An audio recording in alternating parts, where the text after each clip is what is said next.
안녕하십니까. 2024년 12월 17일 화요일입니다. 코페스 군사정보 채널에서 오늘은 병력 부족을 첨단 장비로 해소하는 아미 타이거즈 큰 성과, 이런 주제와 미국의 LCS-28 사바나함이 필리핀 인근에 배치됐다는 소식, 그리고 우크라이나가 F-16 전투기가 굉장한 활약을 하고 있다는 소식에 대해서 말씀을 전해드리기로 하겠습니다. 먼저 많은 밀매분들께서는 한국이 병력 부족을 이유로 일개 분대가 12명에서 8명으로 준 것까지는 다 알고 계실 겁니다. 그리고 일선 실무부대에서는 8명의 분대원들이 8명이 아니라 6명으로 편성돼서 현재 운영되고 있는 사례가 굉장히 많다고 합니다. 이런 현실 속에서 걱정을 많이 하시는 많은 밀매분들에게 희소식이 하나 전해졌는데, 바로 아미 타이거즈 4.0이라는 프로젝트가 굉장한 성공을 거두고 있다, 이런 소식입니다. 그리고 그런 성공은 많은 실전 훈련을 통해서 데이터로 축적되어 있어서 과장된 정보가 아니다, 이런 겁니다. 아미 타이거즈 4.0 프로젝트는 AI 기술과 4차 산업혁명의 신기술을 국군 기동화나 네트워크에 적용해서 혁신적인 군대를 만드는 그런 프로젝트인데, 분대 단위까지 모든 과학화 장비가 지급되고 편성돼서 운영되기 때문에 지금의 보병 편제와는 완전 다른 그런 시스템입니다. 일단 말단 보병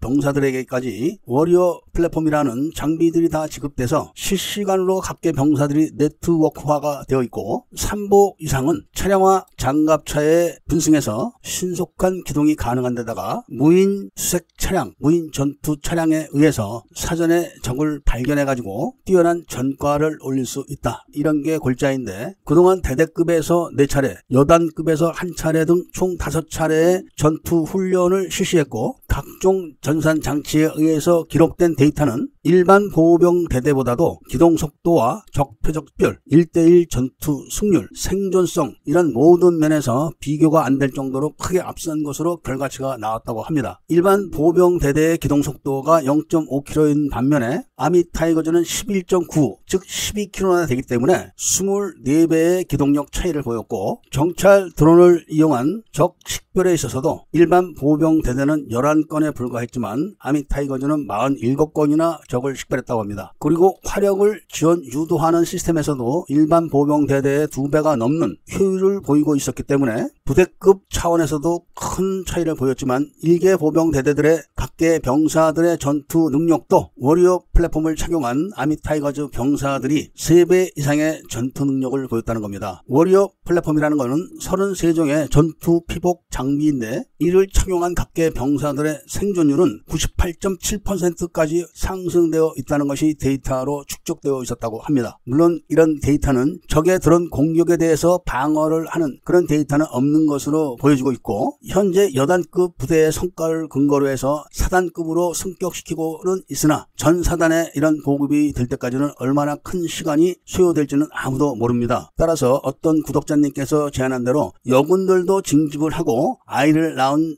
여자들은 징집에서 제외하는 것도 하나의 좋은 방안이 될 수 있다는 말씀을 전해드리면서, 다음 이야기는 미국이 퇴출시키겠다고 결정했던 LCS 호위함들을 다시 성능 개량을 해서 화력을 많이 강화해가지고 새로 취역을 시켰는데, 그 연안 전투함의 이름이 USS 사바나함입니다. 화력이 강화된 USS 사바나함이 작전 투입된 곳이 바로 필리핀 인근의 발라박 해협으로 알려지고 있으며, 이는 얼마 전에 본 채널에서 한국의 A-10기를 필리핀의 클라크 공군기지로 이동했다는 소식과 함께 미국이 남중국해에서 얼마나 중국의 세력을 견제하는데 신경을 쓰고 있나를 보여주는 중요한 사례로 판단되고 있다는 소식을 전해드리고, 다음 이야기는 우크라이나는 소방 측에서 지원한 F-16 전투기가 우크라이나의 방공 전력을 크게 강화시키고 있고 전쟁 승패를 가르는 중요한 요소로 작동하고 있다는 발표를 했습니다. 러시아 공군의 공격력을 떨어뜨리고 순항미사일과 드론을 격추시키는 능력이 탁월한 F-16 전투기들의 활약으로 우크라이나 군대는 사기가 크게 올라있고 러시아 군대는 사기가 크게 떨어진 상태로서 러시아가 전쟁에서 손실된 전투기들을 신속하게 보급을 하지 못하고 있는 반면에 서방 측은 우크라이나에 약속한 전투기의 수량을 신속하게 공급하고 있기 때문에 우크라이나 군의 사기가 높아졌다는 말씀을 전해드리면서 오늘 이야기를 마치고자 합니다. 애국 시민분들과 밀매분들께서는 구독을 꼭 해주시고 좋아요와 알림 설정을 부탁드리면서 이야기를 들어주신 데 대해서 감사드립니다.